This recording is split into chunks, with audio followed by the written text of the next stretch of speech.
जय जगन्नाथ पे तुम यूट्यूब चैनल एलिपो क्लासेस को स्वागत। आज वीडियो पे देखिए कि मंदिर स्थापत्य बा टेम्पल आर्किटेक्चर। मंदिर स्थापत्य कौन पे बहुत इंपोर्टाट तुम मन तो मंदिर स्थापत्य आसीपे क्वेश्चन। तो डेरी नगर चलो पे क्लास को स्टार्ट करवा। तो देखो पे भारत में मंदिर स्थापत्य हूँ एक समृद्ध और विविध परंपरा जार मूल हजार हजार वर्ष धरी व्याप्त। तो जदि भारत मंदिर स्थापत्य कथा देखिए से बहुत समृद्ध गोटे बहुत बड़ गोटे परंपरा से आम भारत पर। तो जार मूल हजार हजार वर्ष धरी व्याप्त तार जदि मूल खोजा मैं तार रूटा खोजा तो से बहुत व्याप्त देखिबनी। भारत में मंदिर स्थापत्य विवर्तन एक चित्ताकर्षक यात्रा जहाँ देश समृद्ध सांस्कृतिक आध्यात्मिक और कलात्मक ऐतिह्य को प्रतिफलित करते। जो भारत में मंदिर स्थापत्यटा से कौन पे मैंने आम देशर सांस्कृतिक आध्यात्मिक और कौन कलात्मक ऐतिह्य को से प्रतिफलित करें। भारतीय मंदिर स्थापत्य अनेक शताब्दी धरी विकसित होता। जदि आम भारत मंदिर स्थापत्य को देखा तो सेटा शताब्दी धरी से कौन विकसित होता जहाँ आंचलिक शैली धार्मिक प्रभाव और सामाजिक राजनीतिक संदर्भ सहित खाप खुआई। तो ये विवर्तन को विस्तृत भाव निम्नलिखित पर्यायर विभक्त कर देखा केमती कौन विभक्त कर मंदिर स्थापत्य को देखा। तो प्रथम पिले आसिले कौन प्राचीन भारतीय मंदिर स्थापत्य। तो प्राचीन भारतीय मंदिर स्थापत्य कौन से विषय जाना।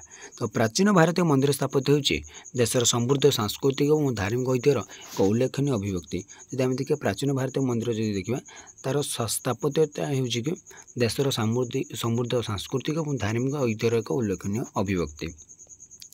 यह शह शह वर्ष धरी विकसित होता जहाँकि आंचलिक शैली राजवंशर पसंद और हिंदू बौद्ध और जैन परंपरार पारस्परिक क्रिया द्वारा प्रभावित होता।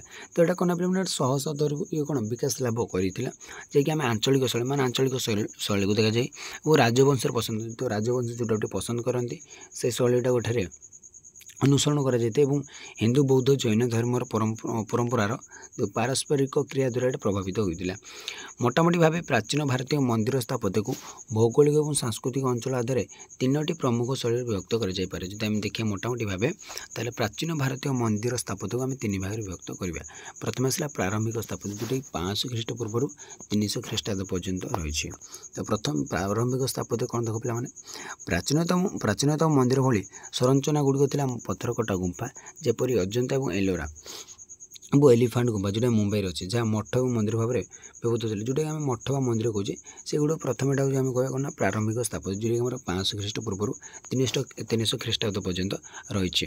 जमी पत्थरकटा गुंफा जमी अजंता एलोरा तो ये गुड़ी हूँ आम गोटे गोटे उदाहरण तार गोटे पत्थर खोदित होता मंदिर जहाँ मोनोलिथिक मंदिर कहुए। तो गोटे पत्थर जो खोलिकी जो मंदिरटा तैयारी तो कौन कह मोनोलिथिक मंदिर। यह बादामी और मामलापुरम भली स्थान में देखा मिले। तो बादामी और मामलापुरम भली स्थान गुड़िक आम जो गोटे पत्थर खोदित मंदिर आम देखा मिलता है। तो आसला पे कौन नागरिक शैली कौन आम उत्तर भारत में देखा मिलता है।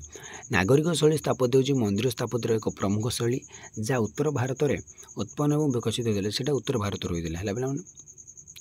यार अन्य वैशिष्ट्य द्वारा भिन्न यह द्राविड़ शैली दक्षिण भारत और भेषरा शैली दुईटर मिश्रण सहित भारतीय मंदिर स्थापत्य तीनोटी प्रमुख शैली मध्य गोटे गठन करे। तो निम्न नागर शैली स्थापत्य निर्दिष्ट उपादान उदाहरण दी जाए। तो देखो पे नागर शैली केतटा वैशिष्ट्य ना प्रथम कहला ना नागर शैली परिभाषित उपादान होची शिखर नामक उच्च वक्ररेखा शिखर। यह मेरु पर्वत प्रतीक कर गर्भगृह उपर उल्लंब भाव में पड़े। तो यहाँ कौन मेरु पर्वतटा प्रतीक दे तार गर्भगृह जो आम जो मंदिर गोटे गर्भगृह रही से उल्लंब भाव में उठी था। शिखर प्रायतः केंद्रीय शिखर पर घेरी रही एकाधिक छोट छोट शिखर को नहीं गठित जहाँ को पर्वत पर प्रभाव सृष्टि करे। तो मंदिरटा कौन गोटे पर्वत भाई कर पे गोटे गर्भगृह तर चार साइड कौन गोटे गोटे छोट छोट शिखर कर श्रृंखला बोल जगह आम कहूँ से सब गठित कर जाए। तो 2 नंबर पॉइंट देखो मैंने मंदिर गुड़िकर साधारणतः एक वर्गाकार आधार थाए और यह मुख्य दिग आड़ को मुख कर होता है। तो मंदिर गुड़िकर गोटे गोटे कौन थाए वर्गाकार आकार थाए और आधार थाए। तो सेटा कौन ना सेटा मुख्य दिग आड़ से मुँह कर रही है। तो गर्भगृह केन्द्र अच्छी जो प्राथमिक देवता बास करते परिक्रमा पथ द्वारा परिवेष्टित। तो परिक्रमा पथ चार साइड रही मझे कौन अच्छी ना आमर कौन गर्भगृह बा जो मुख्य देवता से स्थान पाती। तो 3 नंबर क्वेश्चन देखो, सॉरी 3 नंबर पॉइंट देखो पे गर्भगृह पूर्व अनेक स्तंभ विशिष्ट प्रकोष्ठ रही। तो विभिन्न प्रकार प्रकोष्ठ रही पूर्व गर्भगृह पूर्व एगुड़ रीतिनीति और मंडली समावेश से स्थान भाव में कार्य करे। गोटे मंदिर गोटे मंडली समावेश में से कार्य करे। मंदिर आकार और गुरुत्व पर निर्भर करे मंडप गुड़िकर संख्या भिन्न भिन्न होता है। तो मंदिर आकार को देखिए और तार गुरुत्व देखिए भिन्न भिन्न आमर कौन सब मंडप गुड़िक तैयारी कर। तो देखो पे नागर शैली यार जटिल खोदी और मूर्ति जनाशुना। तो जो नागर शैलीटा तार खोदी जो खोदी माने जो आम खोलिकी गोटे रूप दी जाइए मूर्ति से जनाशुना जहाँ देवता स्वर्गीय प्राणी और पौराणिक कहानी स्वार्थक ढांचा चित्रण करे। तो नागर शैली कौन कौन होता है ना पे तार से जटिल खोदी से मूर्ति बेसी जनाशुना जोटा कि देवता स्वर्गीय प्राणी और पौराणिक कहानी स्वार्थक ढांचा से चित्रण करे। बाह्य कांथ गुड़िक समतल आभ्यंतरण तुलन में समृद्ध भाव से सज्जित हो रही है। तो जब आम देखिए ना बाह्य कांथ गुड़ी जो बाहर कांथ गुड़िक समतल आभ्यंतरण तुलन में से समृद्ध भाव से सज्जित होकर रही है। शिखर शीर्ष जो मंदिर पूरा टपटा देखो पे शिखर शीर्ष अमलक नामक वृत्ताकार पंचा पत्थर डिस्क अच्छे गोटे पत्थर डिस्क अच्छे यह स्वर्गीय को प्रतिनिधित्व करे और यह परिवर्तनशील उपादान भाव में कार्य करे। तो ये स्वर्गीय को यहाँ गोटे कौन से गोटे प्रतिनिधित्व करे और गोटे परिवर्तनशील उपादान भाव में से कार्य करें। अमलक उपर एक पात्र परि संरचना बा कलश रखा जाए जहाँ उर्वरता और प्राचुर्यर प्रतीक। से जो कलशटा रखा जाए पे आमर जो अमलक उपर तो सी कौन करता है ना उर्वरता और गोटे प्राचुर्यर प्रतीक रूप से रखा जाए। तो 6 नंबर क्वेश्चन देखो, सॉरी 6 नंबर पॉइंट देखिए पे क्वेश्चन हो जाए खाली। तो 6 नंबर पॉइंट देखा तो शिखर उल्लम्बत आध्यात्मिक आकांक्षी और पृथ्वी और स्वर्ग मध्य से संपर्क गोटे प्रतीक। ये जटिल खोदित चित्रगुड़िक ब्रह्मांड संबंधी विषयवस्तु जीवन चक्र और दिव्यता से प्रतिफलित करते। जो जटिल खोदित चित्रगुड़िक से ब्रह्मांड संबंधी जो विभिन्न प्रकार विषयवस्तु रही जीवन चक्र जो रही दिव्यता से प्रतिफलित करें। देखिए उदाहरण देखो पे कंदरिया महादेव मंदिर, खजुराहो सूर्य मंदिर, सॉरी खजुराहो। तो खजुराहो आम कौन ना जो कंदरिया महादेव मंदिर, सूर्य मंदिर कोणार्क, लिंगराज मंदिर भुवनेश्वर, मोढेरा सूर्य मंदिर गुजरात। नागर शैली भारतर स्थापत्य ऐतिह्यर एक गुरुत्वपूर्ण उपादान हो रही जहाँ धार्मिक भक्ति कलात्मक उत्कर्षता और आंचलिक विविधता से मिश्रण को प्रदर्शित करें। आम जब देखिए पे यही सब मंदिर गुड़िक आम कौन नागरिक शैली रे आमर कौन मंदिर गुड़ तैयारी तार आसला द्राविड़ शैली जोटा कि आम दक्षिण भारत में देखा मिलता है। तो द्राविड़ स्थापत्य शैली हूँ मंदिर स्थापत्यर एक प्रमुख रूप। जब आम द्राविड़ स्थापत्य शैली देखिए से गोटे आम मंदिर स्थापत्य से गोटे बहुत बड़ प्रमुख रूप जहाँ दक्षिण भारत में विकसित होता है। भारतीय उपमहादेशर दक्षिण राजवंश सहित जड़ित जपरिक चोल, पांड्य, पल्लव और विजयनगर। तो कौन कौन पे जो द्राविड़ स्थापत्य शैली रही है मंदिर स्थापत्य से गोटे प्रमुख रूप जी कि दक्षिण भारत में विकसित होता है। दक्षिण भारत में विकसित होता है से दक्षिण राजवंश सहित जड़ित जो भारत उपमहादेशर से दक्षिण राजवंश सहित से जड़ित हो रही जपरिक आम चोल वंश कह पांड्य वंश, पल्लव और विजयनगर। ये शैली यार भव्यता जटिल खोदे और स्वतंत्र वैशिष्ट्य द्वारा चिन्हित होती। तो जदि आम ये शैली कथा देखा तो यार भव्यता जटिल खोदे और स्वतंत्र वैशिष्ट्य द्वारा चिन्हित होती जहाँ नागरा और भेसरा शैली पर अलग कर। तो गोटे है नागरा शैली जोटा कि आम उत्तर और भेसरा जोटा आम कह हाइब्रिड तो अलग कर। तो द्राविड़ स्थापत्य शैली गुड़िक वैशिष्ट्य गुड़िक कौन कौन देखा। तो प्रथम वैशिष्ट्य है द्राविड़ मंदिर गुड़िकर केन्द्र विशेषत्व हो विमान जहाँ गर्भगृह उपर अवस्थित। तो गोटे हूँ विमान रही जोटा कि आम कौन ना गर्भगृह उपर अवस्थित। तो आमर कौन नागरा कौन गर्भगृह रोला और ये कौन ना से गोटे विमान रही है। पिरामिड आकृतिर और भास्कर्य और खोदी द्वारा जटिल भाव से गोटे पिरामिड भाया देखा जोटा कि तार आकृतिर और भास्कर्य पिरामिड आकृति जोटा कि आम भास्कर्य और खोदाई द्वारा से सज्जित होकर रही है गोटे खोलाखोली कर सजिक दी जाए।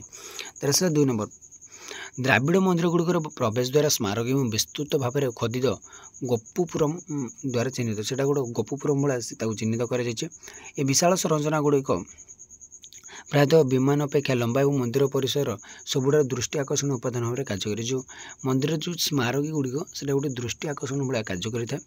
तो ସେଇଟା ମଧ୍ୟ ଆମର କ'ଣ ଦ୍ରାବିଡ଼ ଶୈଳୀରେ ଦେଖିବାକୁ ମିଳେ। ତ 3 ନମ୍ବର ଦେଖ ପିଲାମାନେ ବୈଶିଷ୍ଟ୍ୟ ମନ୍ଦିରର ଆଭ୍ୟନ୍ତରୀଣ ଏବଂ ପବିତ୍ରତମ ଅଂଶରେ ମୁଖ୍ୟ ଦେବତା बास करती तो जोटा आभ्यंतरण माने जगह रही भितर जगह और तार जो पवित्रतम अंशरे से मुख्य देवता ही बास करती। यह साधारणतः एक सरल छोट कोठरी जहाँ एक संकीर्ण रास्ता द्वारा प्रवेश कर गोटे छोट कोठरीटा मैंने बहुत छोट घरटा और से गोटे संकीर्ण बा छोट रास्ता देखिए से प्रवेश द्वार से थाए। तो 4 नंबर वैशिष्ट कौन पे एगुड़ी हूँ स्तंभयुक्त माने स्तंभ जो वाल आम कहे स्तंभ हल जहाँ मंडलीगत पूजा तो गोटे हल थाए जोटा कि आम समस्त पूजा पाठ करती रीतिनीति किसी करती और सांस्कृतिक कार्य सब प्रदर्शन पर बहुत बह व्रत सब कार्य से सेगुड़ी पौराणिक कहानी देवता और स्वर्गीय प्राणी को चित्रण कर खोदाई समृद्ध भाव से सज्जित होकर रही है। 5 नंबर पॉइंट देखो पे तो द्राविड़ मंदिर गुड़िक केन्द्रीभूत आयताकार घेर कि कांता द्वारा से परिवेष्टित जदि आम द्राविड़ मंदिर गुड़ केन्द्रीभूत देखिए से आयताकार घेर कि कांता द्वारा से परिवेष्टित हो रही है। यही प्रकार गुड़िक सहायक मंदिर स्तंभयुक्त कॉरिडोर एवं बेले बेले रीतिनीति से कौन टैंक रही है तो टैंक से रही है स्नान जो रीतिनीतिर स्नान पे है। मंदिर गुड़िक देवता पौराणिक दृश्य पशु और फूलर रूपरेख गुड़िकर जटिल खोदाई सज्जित जो मंदिर गुड़िकर देवता रही पौराणिक दृश्य गुड़ी रही पशु और फूलर जो रूपरेख गुड़िक रही है जटिल खोदाई से सज्जित होकर रही है। ये खोदित चित्र गुड़िक प्रायतः रामायण और महाभारत भली महाकाव्यर घटनावली को चित्रण करता है जो से जो आम रही चित्र गुड़िक से महाभारत और रामायण भली से गोटे महाकाव्य गुड़ से चित्रण करता है। एक मंदिर टांगी कि पुष्करणी प्रायतः परिसर एक अंश जहाँ रीतिनीति शुद्धिकरण और अन्य धार्मिक उद्देश्य से व्यवहृत होता है। तो धार्मिक उद्देश्य सब व्यवहृत होता है मंदिर टांकी गुड़िक पुष्करणी गुड़िक। 8 नंबर तक पे विशेषकर चोल शासन काल निर्माण में प्राथमिक सामग्री थी ग्रानाइट तो ग्रानाइट सब व्यवहार कर मंदिर निर्माण कर पर्व संरचना गुड़िक मत बालुका पत्थर व्यवहार कर बालुका पत्थर और कौन पे मैंने से जो ग्रानाइट नहीं सब व्यवहार कर।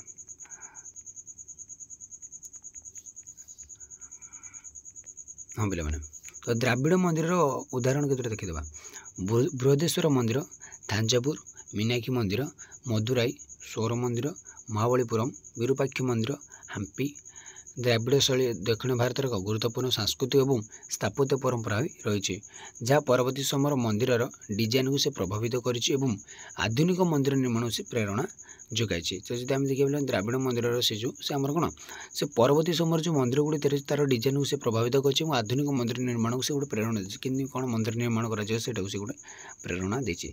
तो पे आज क्लास को एड रखिए परवर्ती क्लास देखिए अभ्यास शैली और अन्य शैली गुड़िक रोचे। जय जगन्नाथ।